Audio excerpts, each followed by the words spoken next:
In 2015, founder of Homebrew was rejected for not implementing a binary tree, despite the fact that his open source software was super successful worldwide. Which poses a great question on recruiting system itself. Was his million user product not enough to tell about his skills, or are data structures this important to the companies? One thing I can share is that was surprising to me is it turned out that being a winner of one of these programming contests was actually a negative factor for performing well on the job.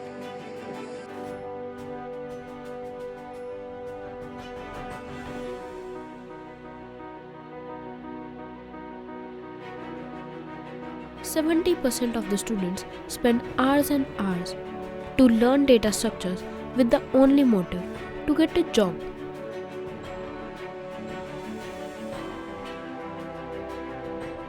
But what's the point of learning data structures if it is not going to be used in real world in building real applications? To get to the root of this answer, we have to give it a thoughtful moment. So subscribe to the channel and let's understand the recruitment tragedy.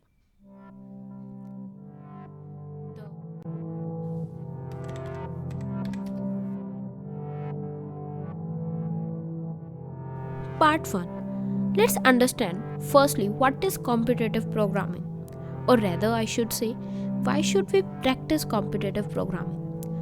Basically, competitive programming is solving problems to find the easiest and efficient solution in the quickest way possible. But I don't think this says much about what CP actually represents. I think a better way to look at it is to understand that competitive programming is actually a mind sport that trains one's mind and make them efficient to solve problems fast. It teaches them how to work with constraints without taking eternity to come up with a solution. People often argue that the questions or the things they are preparing in data structures are never going to really be used in real life or their career, or very rarely. But there is no right or wrong answer to this. When we learned maths, we learned algebra, calculus, then also we used to complain about it. But eventually that helped us building certain habits and mindsets to how to solve some particular problems. Solving standard and well-known problems gave us base to work with, teaches us the right approach towards a problem, and also fills the gap in our understanding. So, is doing only CP enough? Certainly not. It's like saying, I know how to click a photograph, so if I don't learn about different lenses, about angles, or about editing, can I be a professional? No, right? You still need to learn the frameworks, the languages, the tool you want to work with. And having experience with them will help you.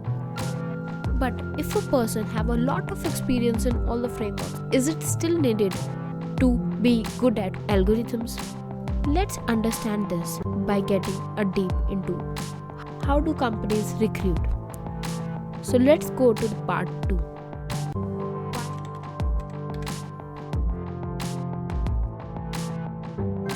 Why do companies prefer competitive coders?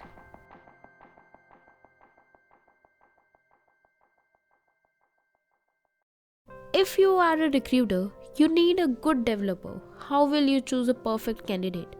Will you look on his development profile, or his CP projects, or the awards he have get, or his grades in college?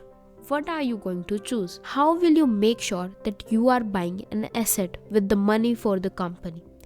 As a recruiter, if you see a good project on a resume, it will tell you that this person knows this framework, tool, language, or collectively saying the tech. So many good projects will tell that he is good in learning and implementing different techs. But how can I be sure that this person can work with the team? how can I be sure that this person can handle constraints and construct a scalable system? However amazing project he had, but if he have made a project that was at most used by only 100 or 200 people, how can I make sure that he can work with the million user product? If for example, he is working with Google Pay and he wrote a code for smooth transactions on the main feed and it worked well for 5 months or so, but on the festive day, the user count suddenly shooted up from 1 lakh to 50 lakhs and the code broke. Even if the system stopped for as less as 2 seconds, you can't imagine how much it can cost to the company.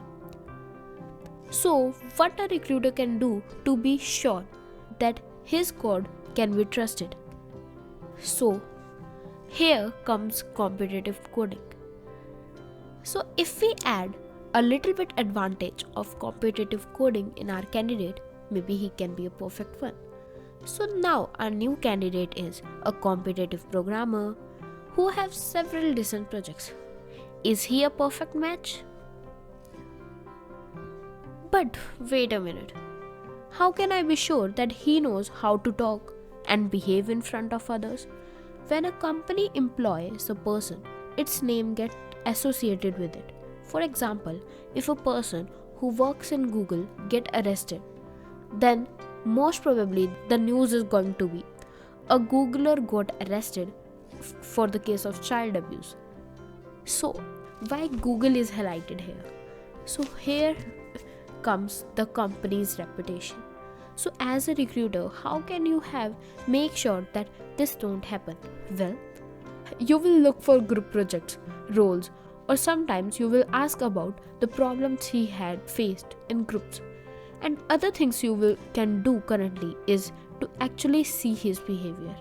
So what's better opportunity than having a whiteboard interview? Here you can assess everything: his communication, his problem solving, and his social behavior. So now we have our candidate having good communication skills, having good problem solving skills, and decent projects. Now, is he the perfect match for the companies? Not certainly, but we can say that he is a good vanilla choice.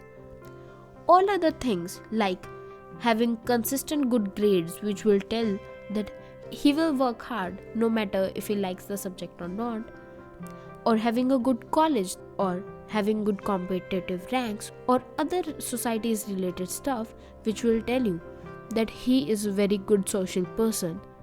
These all things are just different flavors on the top of that vanilla base. But as always, a good base is most important. Until we find a perfect way to assess one skill, it's difficult to drop this method. So back to our own question. Why do companies prefer competitive coders? And I think the answer is pretty clear now. Finding a perfect candidate is not a piece of cake. A recruiter don't know you personally. He have to judge you on the basis of one page only. So the most common way he can do that is by looking at your CV profile and judging your problem solving skills, by looking at your projects and judging your knowledge of frameworks, by looking at your extracurricular activities and judging what kind of person you are, and then looking at the different things, the cherries you have put on the top of the resume, to finally judge that do he want to call you or not. I hope you all the best so that you can jump out of this recruitment tragedy and make yourself a perfect candidate.